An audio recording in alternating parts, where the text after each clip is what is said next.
ریاض کہتا ہے سائیں کروڑ ہو گئی تھا. میں نے اس پہ ریاض کو بات سنائی کہ اللہ تعالیٰ کی رحمت سے نا امید نہیں ہونا چاہیے. کروڑ مروڑ شروڑ یہ کوئی اتنی بڑی رقم نہیں ہے. بات سنائی کہ ایک دنیاوی مثال ہے، حالانکہ یہ مثال بنتی نہیں ہے اللہ تعالیٰ کے سامنے، لیکن پھر بھی سمجھانے کے لیے.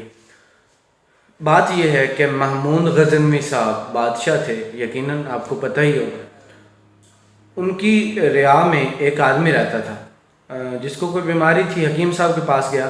حکیم صاحب نے کہا آپ شہد لائیں، اس سے آپ کی جو مرض ہے نا اس کی دوا بنے گی. اس نے واپس آیا، کافی سرچ وغیرہ کی، لیکن اسے شہد کہیں نہ ملا. آخرکار پتہ چلا کہ محمود غزنوی صاحب جو بادشاہ ہیں نا ان سے شہد مل سکتا ہے. ادھر گیا، ان کے دروازے دستک دی، وزیر آئے، پوچھا کیا لینا. اتنی سی ڈبی لے کے چھوٹی سی پھر رہا تھا اور کہتا ہے وزیروں کو مجھے شہد چاہیے، میں نے اس طرح مجھے کوئی مرض ہے. تو حکیم صاحب نے تجویز کیا، اس لیے میں لینے آیا ہوں. انہوں نے کہا ٹھیک ہے جی، بادشاہ سے پوچھتے ہیں، اگر مل جاتے تو آپ کو دے دیتے ہیں. وہ کہہ دیتے ہیں. تو آخرکار وہ ادھر گئے، پوچھا تو محمود غزنوی کہتے ہیں کہ نا 3-4 جو ٹین ہوتے ہیں نا، ٹین بڑے جو جن میں یہ گھی ہوتا ہے، آئی تھنک 20 کلو ہوتا ہے، شاید 20-25 اتنا ہی، کہ 3-4 ٹینیں اسے اٹھا کے دے دیں. وزیروں نے کہا حضور اس نے ایک چھوٹی سی ڈبی لایا ہے، ہم وہ دے دیتے ہیں، تو آپ اسے اتنا مطلب کیوں دے رہے. محمود غزنوی صاحب آگے سے جواب دیتے ہیں، وہ ایک عام آدمی ہے، اس کی سوچ چھوٹی ہے، تو اس نے اپنے حساب سے سوال کیا. ہم بادشاہ ہیں، ہم اپنے حساب سے اسے دیں گے سارے، اسی لیے یہ 3-4 ٹین انہیں دے دیں. یہ تو ایک دنیاوی انتہائی چھوٹے سی، انتہائی مطلب اس حساب سے موازنہ کے حساب سے حقیر سی مثال ہے، جو کہ مطلب میں دینا نہیں چاہ رہا تھا بٹ بنتی بھی نہیں ہے. لیکن اب دیکھیں، جو بھی بندہ خالق حقیقی سے سوال کرے اور اللہ تعالیٰ اسے دے نا، یہ نہیں ہو سکتا. حالانکہ وہ سوال جتنا بھی بڑا کر لینا، اللہ تعالیٰ کے ہاں تو وہ انتہائی چھوٹا سا ہے، اور اللہ تعالیٰ پھر اپنی شان کریمی کے مطابق ہی نوازا کرتے ہیں انہیں. یہ ایک بات پیاری لگی آپ کو سنانا چاہا. دوسرا، ہم بزنس وغیرہ کے بارے میں گفتگو کرتے رہے، تو بزنس کے حوالے سے جو 2-4 باتیں ہیں کہ جو بہت امیر آدمی ہیں ان میں کون سی خصوصیات مشترکہ تھیں، ان میں 2-4 مجھے ہیں پتہ. وہ یہ کہ ایک تو وہ ایماندار ہوتے ہیں. فرسٹ آف آل جو ان کی خوبی ایماندار ہوتے، میرا ہاتھ بھی تھک رہا ہے. ایک تو وہ ایماندار ہوتے ہیں جو پہلی ان کی خوبی ہے، اور دوسرا وہ مطلب مستقل مزاجی سے کام کرتے ہیں، وقت کی پابندی کرتے ہیں، اور اس طرح کی 2-4 خوبیاں. اور جتنے بھی آج تک امیر ترین آدمی ہوئے ہیں نا، کوئی نوکری سے آگے نہیں گیا کہ وہ مطلب نوکری کرتا تھا، اس کی سیلری 50,000 لاکھ 2 لاکھ کروڑ اس طرح ہوتی گئی. نہیں، ہر بندہ بزنس سے گیا ہے، خواہ وہ پاپڑ بیچ کے آگے کیوں نہ گیا.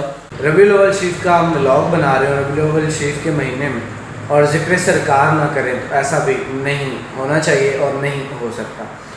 اللہ تعالیٰ قرآن کریم میں فرماتے ہیں وَرَفَعْنَا لَكَ ذِكْرَكَ، ترجمہ شریف ہے اے محبوب ہم نے آپ کا ذکر آپ کے لیے بلند کر دیا ہے.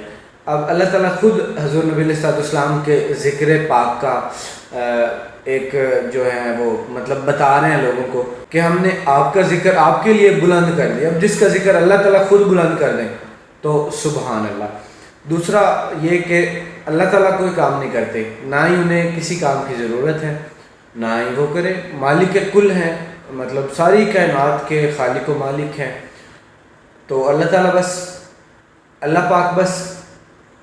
بس ایک ہی کام کرتے رہتے ہیں، حضور نبی علیہ السلام کی ذات پاک پر درود و سلام درود پڑھتے رہتے ہیں. اور مومنوں کو قرآن کریم میں مومنوں کو حکم دیتے ہیں.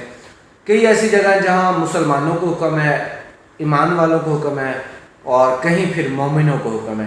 یہاں مومنوں کو حکم ہے کہ اے مومنوں، اللہ اور اس کے فرشتے حضور نبی علیہ السلام پر درود پڑھتے ہیں، آپ بھی آپ صلی اللہ علیہ وآلہ وسلم کی ذات پاک پر درود و سلام پڑھا کرو. تو ہمیں درود و سلام پڑھتے رہنا چاہیے. اور دوسرا ایک مسئلہ میں یہ بھی کرنا چاہوں گا کہ جب ہم دیکھیں نا، درود پاک نماز میں بھی پڑھنا پڑتا ہے، اگر نہ پڑھے نماز نہیں ہوتی. اور وہ مطلب بڑا درود پاک ہے، درود ابراہیمی شریف. اور درود پاک سے پہلے اتحیات جب ہم پڑھتے ہیں، اتحیات میں ہمیں یہ پڑھنا پڑتا ہے، خواہ وہ جس مسلک سے تعلق رکھتے ہو. السلام علیکہ ایہا النبی ورحمۃ اللہ وبرکاتہ. اب دیکھیں اتحیات میں بھی ہمیں حضور نبی صلی اللہ علیہ وسلم کی ذات پاک پر سلام پڑھنا پڑتا ہے، وگرنہ نماز نہیں ہوگی.